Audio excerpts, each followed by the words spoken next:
Thank you for clicking on this video and welcome to week 2 of Franchise Month. So, I talked about the Universal horror movie monsters last week. This week I'm talking about my favorite horror film series. Now there are some really good ones out there. I mean, you've got the Halloween series.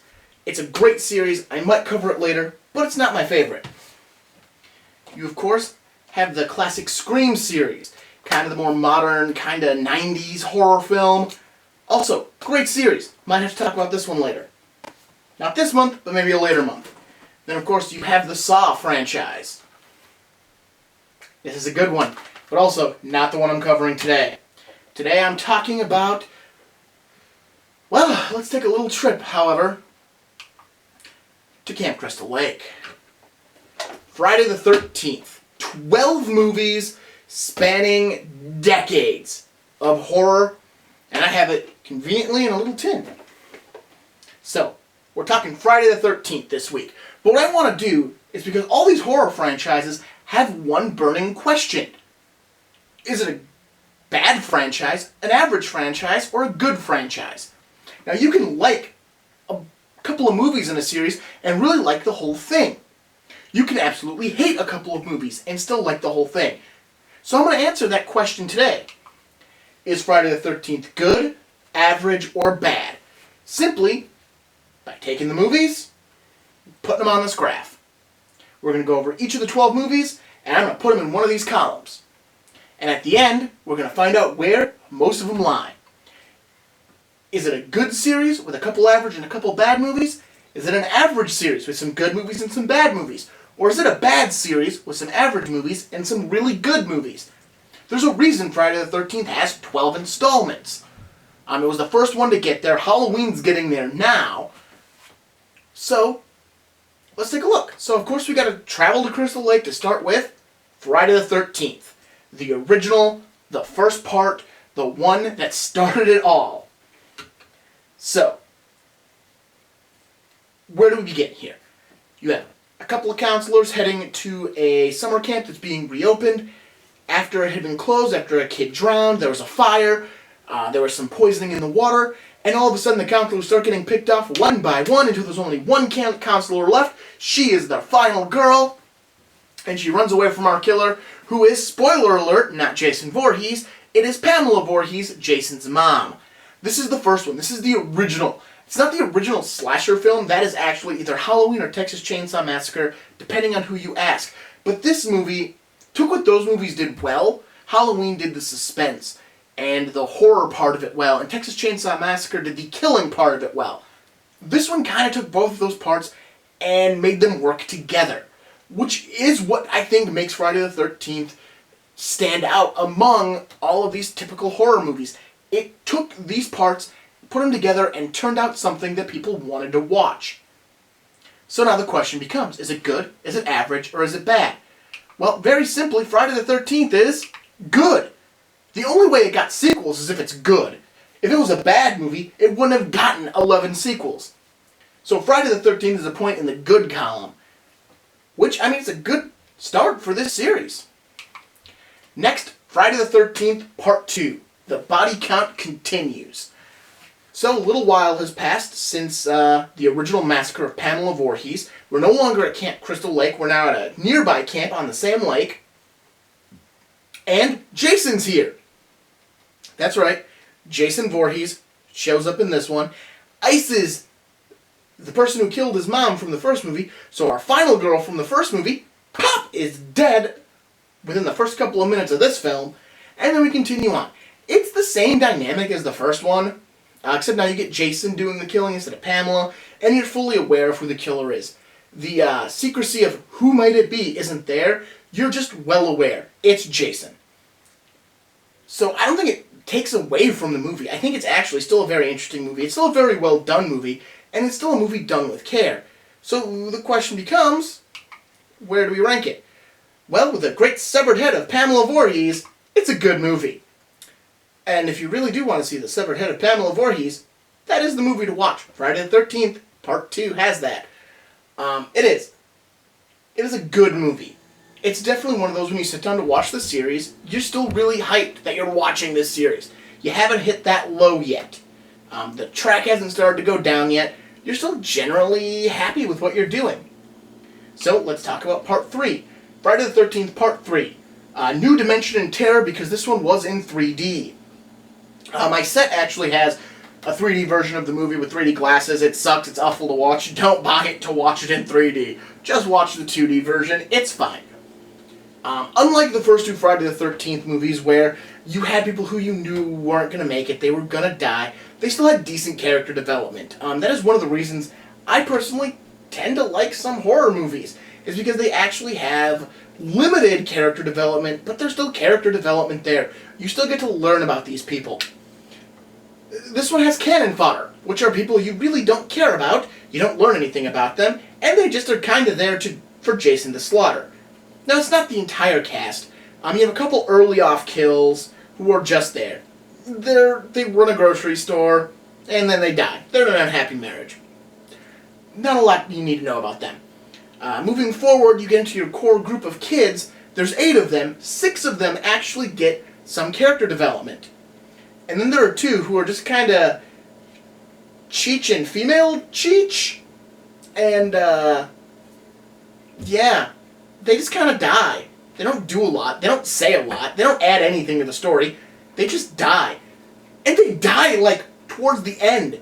Like, of these 8 characters we're introduced to, they make it to the latter half of when they die. So they're there for a long time, not doing anything. That itself is one of the biggest downgrades this movie has, is that it has those characters in it, and it does so poorly with them. I can understand the quick kill character, where they're there, they get killed, and we're done, we're moving on. But these are characters who stay around the movie for a while, and they don't do anything, and then they die. It's kind of disappointing. So Friday the 13th Part 3, I gotta say, it's average. It's not a bad movie. You'll enjoy yourself with it. There's still some great character development. There's still an interesting kind of story there that they're trying to tell. It's still worth the time. You're definitely not losing anything by watching Friday the 13th Part 3. It's just, it's not as good as the first 2. And that makes it average. So, let's talk about Part 4. The final chapter. Jason is back. And this is the one you've been screaming for. That was the tagline, apparently, for the final chapter. It wasn't called Part 4, it was just called the final chapter, even though they made plenty of chapters after this one. Essentially, Jason... Okay, so I forgot to mention this when I was talking about 2 and 3. These movies take place in a very short time period. There's a huge gap between Friday the 13th and Friday the 13th Part 2, but 2, 3, and 4 take place in a couple of days. If you say Friday the 13th Part 2 ends on Friday the 13th, that means Friday the 13th Part 3 is basically the 14th, and this one is the 15th or 16th, depending on how you really arrange that timeline. So it's a very quick succession of Jason slaughtering people, which is really cool when you actually look at that. This movie itself is also the one that introduces Jason's arch-nemesis, Tommy Jarvis, who will be involved in the next 3 films, and should be involved in a remake if they ever do another one. We'll get to the remake at the end, obviously, but he's not in that one. So Jason finds a pair of cabins on the lake. One's full of rowdy teens, the other one has a family in it, a mother, her teenage daughter, and her younger son and their dog, and he starts slaughtering things. All the teens get slaughtered, they are all slaughterable characters, but God help them, they all have personality, they all add something, even if it's minute to the story, and you're kind of like, aw, because, you start pulling for some of them to not die. Crispin Glover. He's Crispin Glover. Back to the Future. Come on. He did this before Back to the Future, but still. Nowadays, he's Back to the Future. Psh, dead. So you kind of pull for him a little bit. The movie ends with, Jason dying. He gets his head smashed in by a machete. By his own machete. Tommy Jarvis takes it and just kind of beats it till there was nothing left. It is a great movie. I'm just going to say it right now. It gets on the good side. That is such a good movie. The first 4 movies are worth watching by themselves. They're a series of themselves worth watching. I could end this video right now and be happy and show that Friday the 13th is a good series. But this isn't even half the movies. So we have to continue on to Part 5. New Beginning.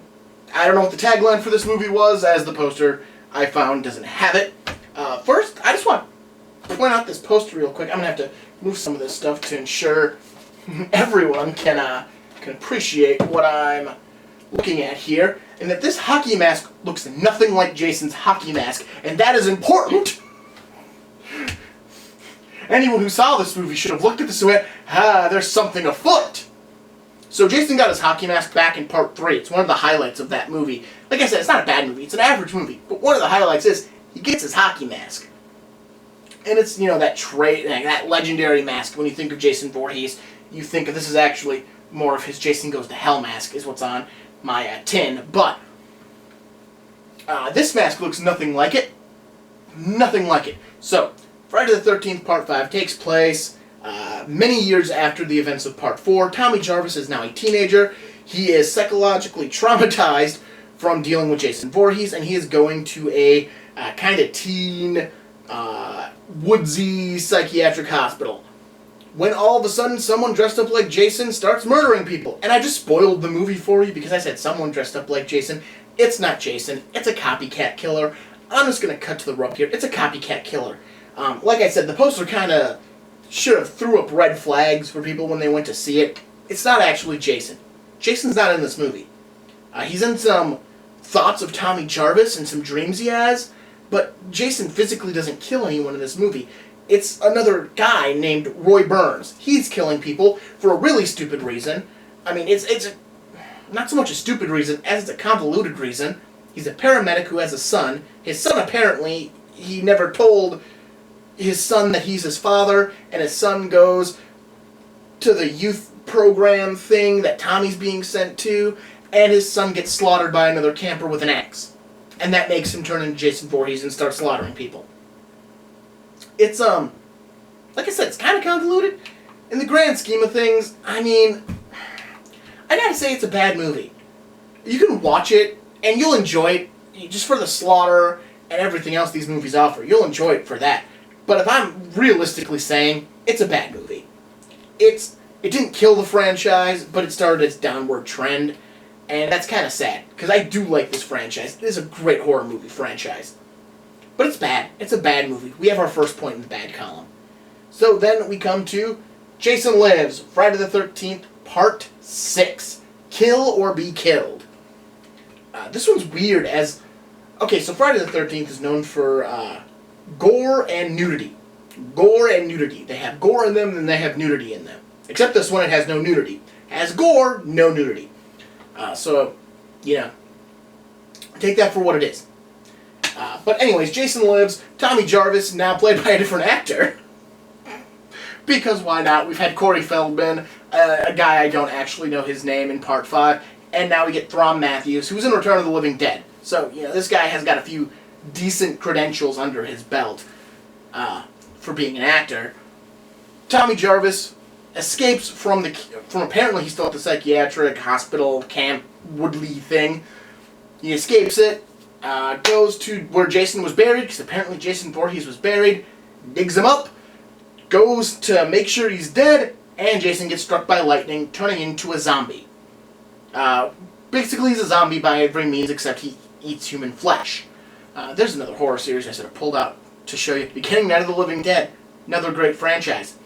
That one might actually be my second favorite horror franchise. Moving on. So Jason turns into basically a zombie without the blood, without the wanting to eat of human flesh, and he goes on killing people.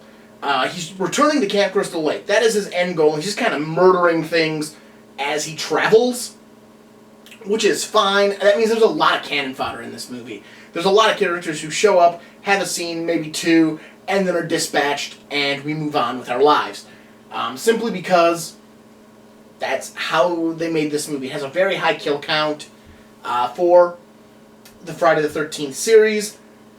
But really the story is, after Jason is revived, Tommy goes to try to warn the people in Forest Green, which used to be Crystal Lake. They have changed their name to Forest Green, as they are reopening Camp Crystal Lake, now Camp Forest Green. And he's trying to warn them that Jason is back and Jason is coming for them.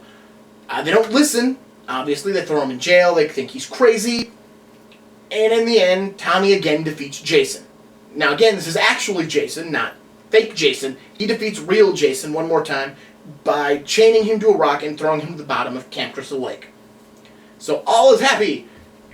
Now, on this scale, I've always loved Friday the 13th Part 7. It's always been a highlight of me watching this series. So it's going in the good category, because it is. It is a very well done movie. Once you get over the cannon fodder of this movie, which there is a lot of it, but it is definitely held very true to what the series is and what they're going for, and I like it. It's a good movie. So we've got 4, 1, and 1. We're halfway through this series. Let's push ahead to Friday the 13th, Part 7, The New Blood. So, Part 7, Jason awakes in Camp Crystal Lake because there is a psychic who frees him of his bonds during a psychic outburst trying to revive her dead father, who she killed with her psychic powers years earlier. Jason wakes up, and he is now Kane Hodder. Kane Hodder is the most famous guy to ever wear the Jason Voorhees mask, and this is his first installment in the series. I love Kane Hodder. If I was ranking all these movies by the people under the Jason mask, let me tell you, these movies would do swell. They'd be so high on that list. Kane Hodder did such a great job as Jason. But I'm not. I'm ranking them on their merits. Jason goes, and now we are back to two adjacent cabins on Crystal Lake, and I feel like they meant it to look like the ones from Part 4, but I don't think they're supposed to be, but I've always just assumed they are. If you look at them, they're definitely not the same buildings, but I just always assumed they are, and that they just didn't care that they look the same or not. I just always assumed they are. Over on one side, you have the psychic girl, her mother, and her psychiatrist, who's trying to cure her, or study her, actually, of her saying he's curing her, but he's actually studying her because she's psychic. On the other campsite, a bunch of horny teens celebrating a surprise birthday party where the birthday boy gets slaughtered on his way to the party. Jason's first kill. Jason slaughters a bunch of people. In the end, he faces off with the psychic girl, and Jason is again dispatched. There's some great moments in here. Kane Hodder gets lit on fire for a very long time, for the standards of, being lit on fire. It's actually one of the longest movie burns in history. It's, overall, kind of an average movie. I didn't get much of the, woohoo, he's fighting a psychic. Like, okay, it's a thing. It's a movie. It's got decent kills. Overall, its structure is decent. It's a lot like Part 3. There's nothing super woohoo about it. It's there. It's not bad. It's not great. It's just there. Originally, it was supposed to be Freddy vs. Jason, was what they were pulling for originally for The New Blood, but that didn't work out, and Psychic was what they went with instead. They decided to have him fight Carrie without getting the rights to the Stephen King book. Alright, now Jason takes Manhattan. Jason gets on a cruise ship, slaughters a bunch of teens, ends up in Manhattan, slaughters more teens, gets covered in chemical waste, and this movie sucks. Yeah, I hate this movie. This is my least favorite of the Friday the 13th movies. Mind you, I love Kane Hodder, and Kane Hodder is really good in this movie as well. But the movie itself is trash. The biggest problem I have with it is Jason teleports. There are people literally, they see Jason, they turn around, they run away from Jason, and Jason then shows up in front of them. This shouldn't work that way. This is not how this works. Jason cannot teleport, but he does. It's the only movie I've seen him teleport in. And yeah, it's trash. It's garbage. It's bad. It's amusing to watch if you're watching the whole series. If you're sitting down to watch all 12 movies, watch it. It's amusing. But if you're just going, I'm going to watch a Friday the 13th movie, there are 6 other movies right now that you could pick. I'm not even done. I still got more, but there are more. Don't watch Manhattan unless you're watching the whole thing. Then do it as a grin and bear it kind of moment. Alright, now we're transferring from Paramount to the New Line version of Jason Voorhees. When Jason Goes to Hell, the final Friday. Evil has finally found a home. Jason Voorhees returns to Crystal Lake from Manhattan, told in comic books, and he is found by the FBI, destroyed because of all of his murderous ways. His body is destroyed, his heart still lives, and his heart is basically a parasitic organ that can pass from person to person until he gets inside of a Voorhees. Living or dead, it doesn't really matter, it just needs to be a Voorhees woman. He finds the Voorhees woman, gets reborn, is sent to hell, and that's basically the movie. This is the first time New Line Cinema had the Friday the 13th franchise. Originally, Paramount released the first 8 films. This is when New Line took over, and this is what they offered. Jason Goes to Hell, I mean, on the spectrum, it's average. It's not bad. It's not a bad movie. It's got some design issues. It looks like a B horror movie for, what is, the pinnacle of horror movie franchises. It looks very B movie, kind of horror in its actual design and production. But overall, it's average. It's not bad. It's definitely worth watching. It's got some good moments in it. But yeah, overall, it's not super wow. So, Jason X. This is the 10th installment of the Friday the 13th series, and I saw this one in theaters. That's right. I went to theaters and saw this movie. I was like 12, 13, somewhere in that land. Too young to be going to see a slasher film, but my dad bought me a ticket and I was with my older brother, so booyah, I went and saw Jason X. Evil gets an upgrade. At some point in the future, Jason gets captured, he's studied, they're going to execute him, they decide to freeze him instead. He ends up breaching the containment, another person gets frozen with him, and he gets found in the distant future, where he wakes up, slaughters a bunch of future teenagers, and then gets upgraded to the Uber Jason. This is a weird movie in this franchise because they went to space. Basically, anytime a horror franchise goes to space, it's just gonna be weird. And this is no different. It's not necessarily bad, it's just weird.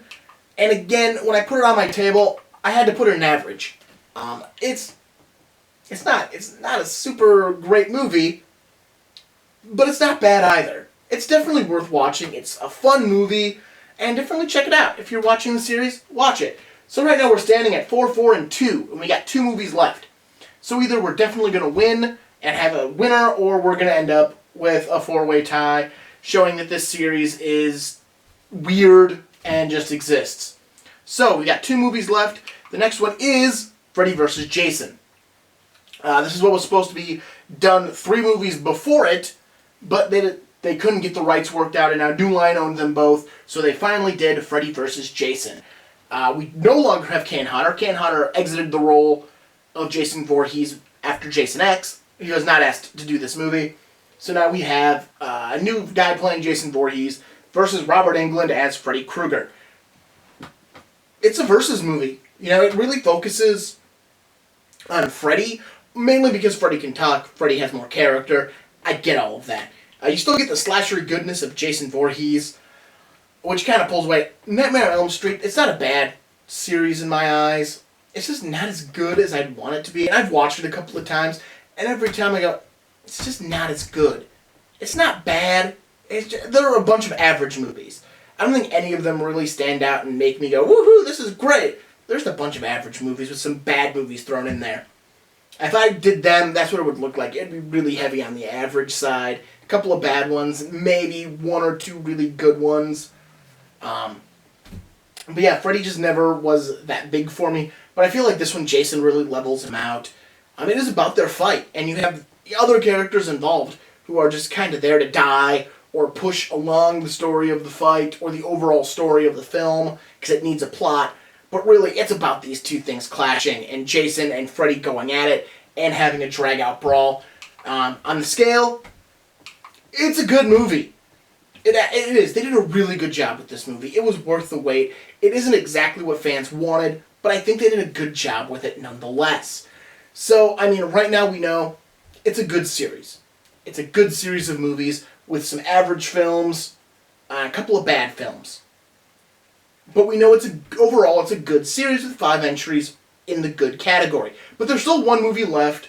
I said I'd do all 12, so that takes us to the remake, Friday the 13th. Welcome to Crystal Lake. Okay, even that catchphrase is, the tagline is bland. Welcome to Crystal Lake. Rah! Yeah, that's not drawing me in. It takes elements of a lot of the movies and tries to shove them in and I don't even want to talk about it. It's bad. The remake is bad. If you're watching all 12 movies, again, watch it just so you can say you've watched them all. I don't think they do justice to the franchise with the choices they make and how they get to where they're going. I think they could have done it better. And I think overall it's just a bad movie. So yeah, so here we are, at the end of the day, 5 good movies, 4 bad movies, 3 average movies, Friday the 13th, the entire franchise laid out for you. Please hit subscribe so you can see more of what I'm doing. Like this video, leave some comments if you got some questions, your own thoughts on these movies, as I'm sure a lot of people might rearrange some of what I got here, say, well, this one was actually really good, or this one was trash. And that's fine. I love hearing what people have to say about what I think, because I do accept their other point of views, and this is just mine. So check back next week. We are moving into space, the final frontier, because we're talking about the Star Trek series. See you then.